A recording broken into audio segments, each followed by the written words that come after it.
Bienvenidos a este video. En esta ocasión vamos a revisar el tema que es los principales rasgos de la historia de Mesoamérica. Es decir, en un video anterior ya comentamos que Mesoamérica es un espacio geográfico.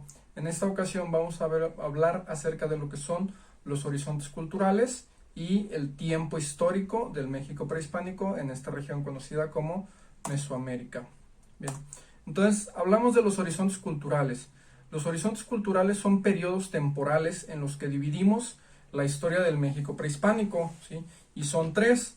El preclásico, que abarca alrededor, lo fechan alrededor del 2500 antes de nuestra era hasta el 100 o 200 de nuestra era.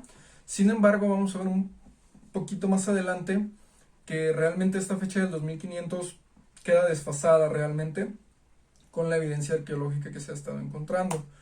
Después tenemos el periodo clásico, que inicia entre el 100 y el 200 de nuestra era hasta el año 900, 1000 aproximadamente de nuestra era.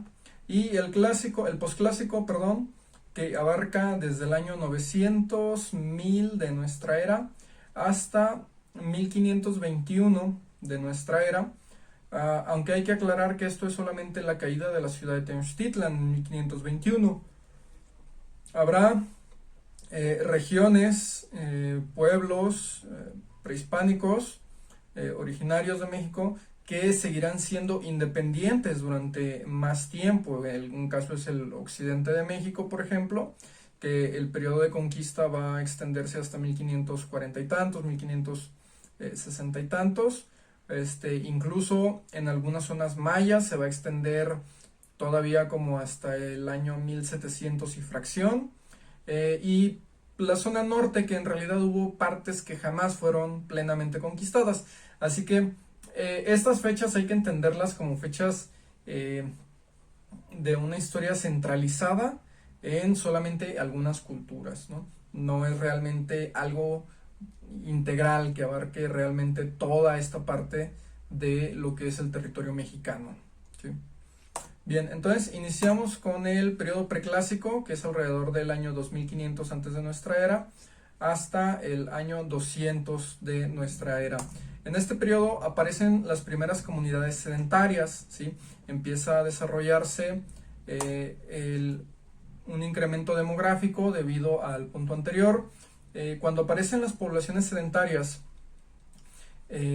la calidad de vida que se empieza a generar permite a estos asentamientos que se reproduzcan de una forma, digamos, más eficiente. Es decir, hay un incremento demográfico debido a que ya no hay que estar moviéndose constantemente, a que ya no hay pérdidas humanas en esas migraciones. Entonces la estabilidad de la comunidad va a provocar que haya un incremento demográfico, lo cual va a volver a las ciudades o a las sociedades más complejas, con una economía de producción, sistemas intensivos de cultivo, ya de riego, ya cerca de zonas lacustres o cerca de zonas de ríos donde se inundan o desbordan los ríos.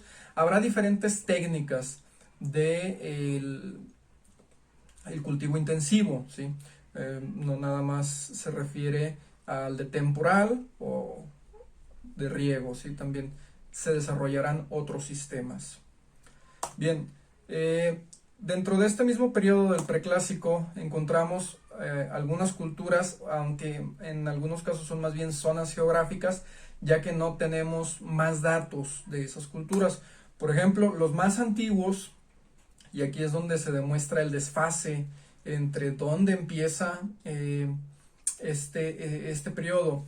Bien, hay que aclarar, por ejemplo, que el poblamiento de América se da alrededor de hace 30.000 años, más o menos, con un margen de error de 15.000 años, es decir, entre 30 y 15.000 años sucedieron las principales migraciones por el norte de América en el estrecho de Bering, entre Rusia y Alaska, por el cual pasaron las primeras migraciones y las más destacadas que la evidencia nos ha permitido encontrar. Sin embargo, también se establecen otros dos tipos de migraciones como posibles. Una que es por las corrientes oceánicas cerca del centro de América, que eso establecería también migraciones que llegaron directamente al centro y a la par migraciones que llegan viajando, digamos, desde lo que sería Australia hacia la Antártida y de ahí por Argentina o la parte sur de nuestro continente, lo que es Argentina y Chile, y migraciones de ahí hacia el norte, ¿sí? Convergiendo todas pues en el centro de México más o menos a las mismas fechas, ¿no? Entonces, en la actualidad se establece un poblamiento múltiple de América, no solamente una ruta de migración, sino múltiples rutas, ¿sí?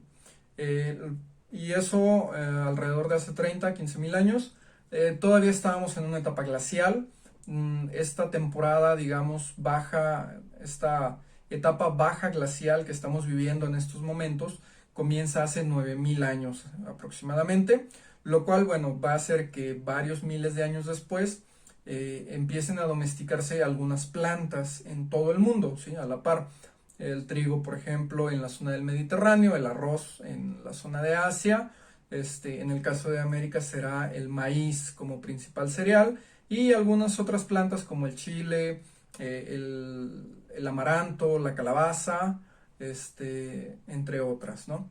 Y bien, las evidencias más antiguas que tenemos provienen de la zona de Tlapacoyas o Huapilco, aproximadamente del año 3200 antes de nuestra era. Esto está ubicado en el centro de México. Se han encontrado piezas de cerámica que datan de esas fechas, lo que hace pues que esta fecha de 2500 antes de nuestra era quede ya un poquito desfasada.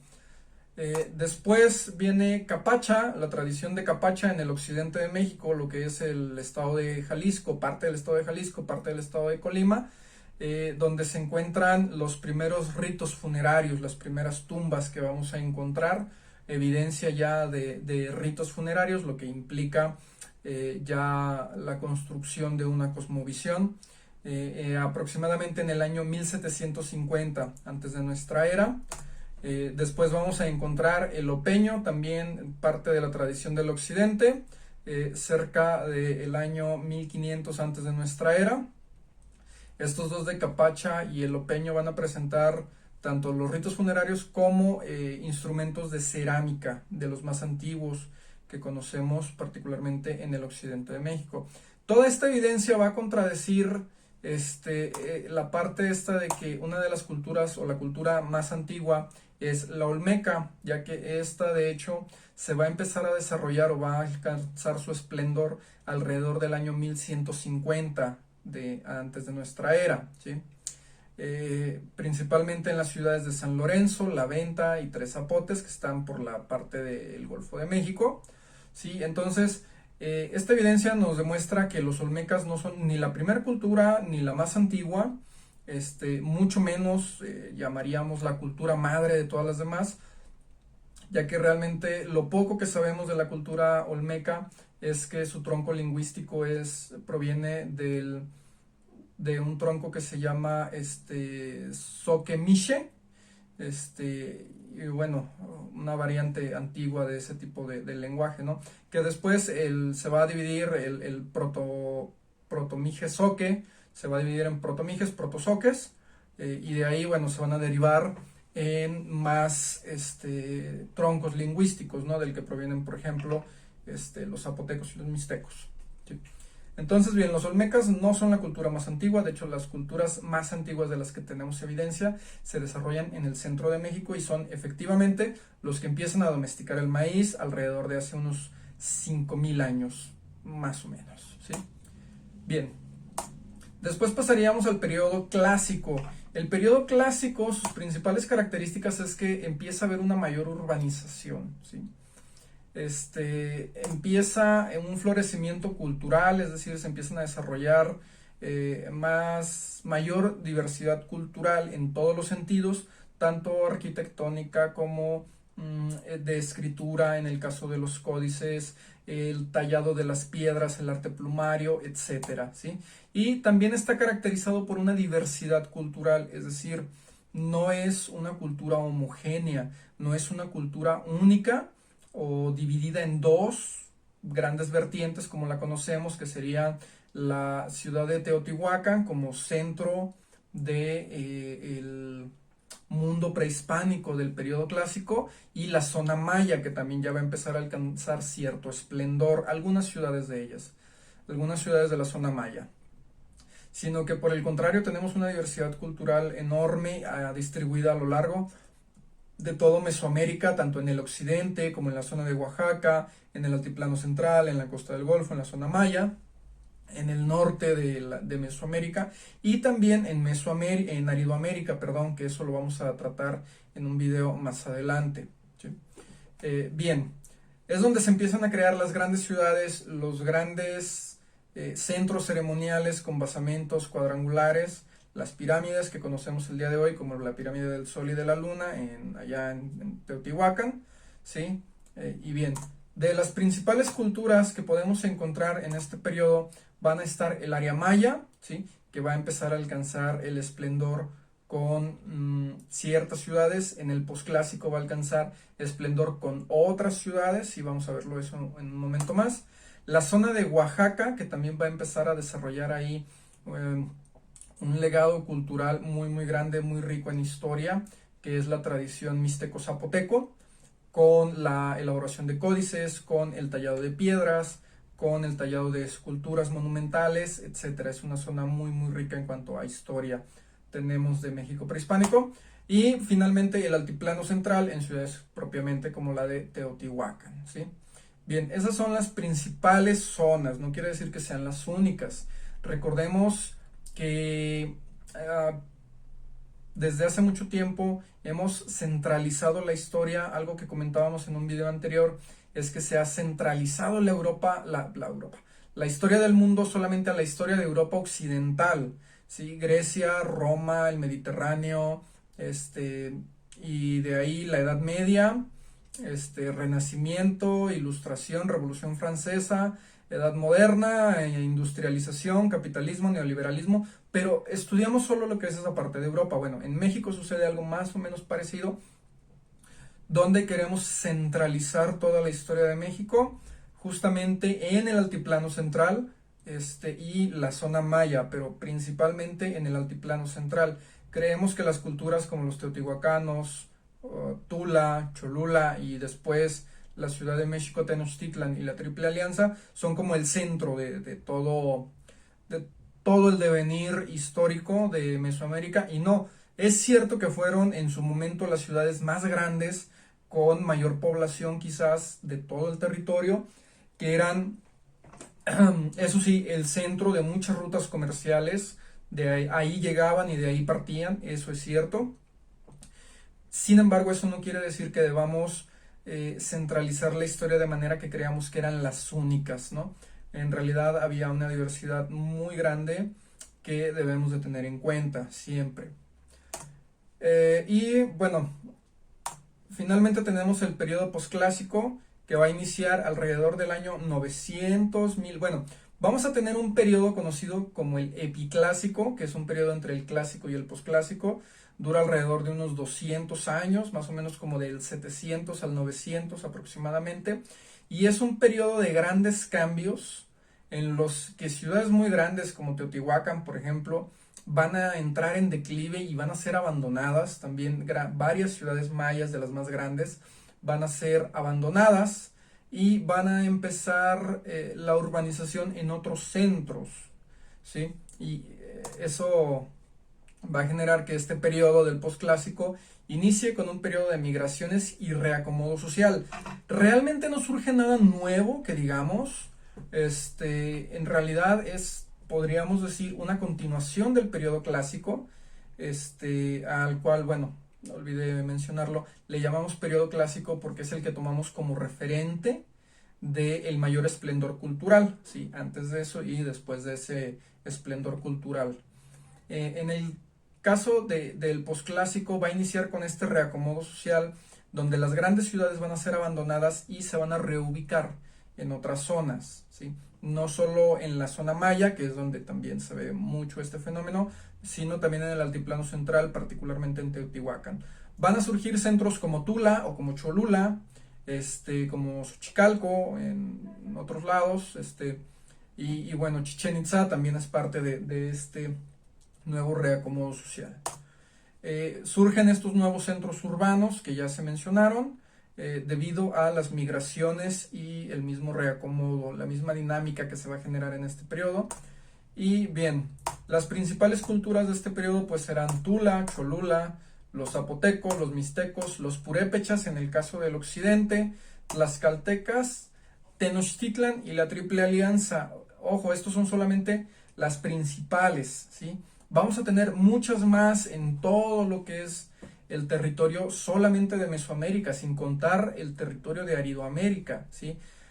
Por ejemplo, Tlaxcaltecas, Tenochtitlan y la Triple Alianza los podríamos englobar en un término común que sería náhua, ¿sí? Las comunidades nahuas, donde entrarían no solamente tlaxcaltecas, mexicas tlatelolcas, mexicas tenochcas, acoluas, entre otros más del estado de Hidalgo, por ejemplo.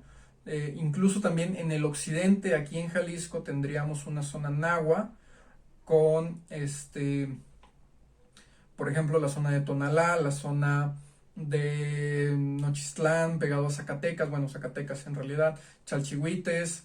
Aquí en Jalisco tenemos la construcción del Ixtépetl, el Ixtépetl o Cerro de Obsidiana, que también es una construcción de carácter teotihuacano, entonces muy probablemente sea de carácter o de origen náhua también.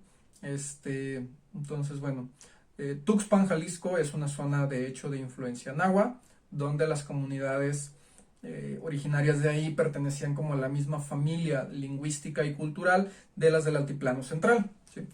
Entonces hay que recordar que esta diversidad cultural se va a mantener a lo largo de estos tres periodos y no debemos descentralizar ni creer que Tenochtitlan y la Triple Alianza, que era Tenochtitlan, Tacuba, Tlacopan y Texcoco, son como los más importantes. Van a ser de los más importantes, más no los más importantes. Tenemos a los purépechas, por ejemplo, también, y a los tlaxcaltecas, que fueron dos de las ciudades o de los pueblos que mayor batalla le dieron a Tenochtitlan.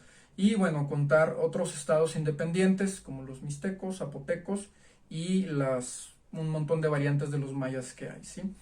El periodo posclásico lo finalizamos en 1521, particularmente o específicamente el 13 de agosto de 1521, con la entrega de la ciudad de Tenochtitlan a los invasores europeos, a los españoles, la rendición del movimiento armado de resistencia de los mexicas para dar pie a una nueva etapa que conoceríamos como el proceso de la conquista a la colonia, ¿sí? Todo el virreinato todavía no entraría en plena forma, ese va a entrar más adelante, pero sí lo que llamaríamos como los primeros años de la conquista y la colonia, ya que, bueno, la rendición de la ciudad de Tenochtitlan marca el inicio, en realidad, del periodo de la conquista y no el final, ¿sí?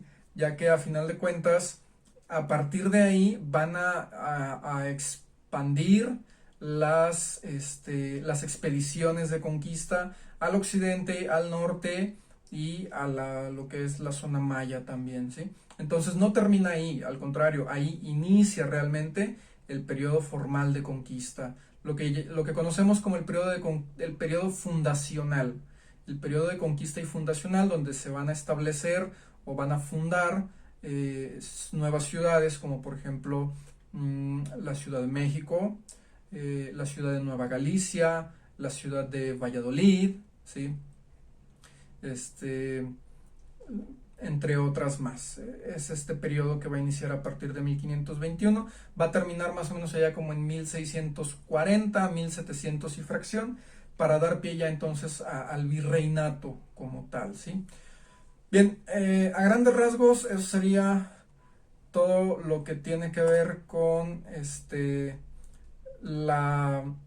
los horizontes prehispánicos, los horizontes culturales, que bueno, son la historia de lo que es México prehispánico y Mesoamérica, perdón, se me fue un poquito la idea. Bien, este video es un poquito más largo de lo que he venido manejando hasta este momento. Espero igual que sea de utilidad y tenemos la ventaja de que podemos pausarlo, volverlo a ver, etcétera, ¿no? Entonces, muchísimas gracias, espero que sea de utilidad y nos vemos en un siguiente video para seguir revisando estos temas de historia. Vamos a continuar con todavía parte del México prehispánico y mesoamericano. Gracias.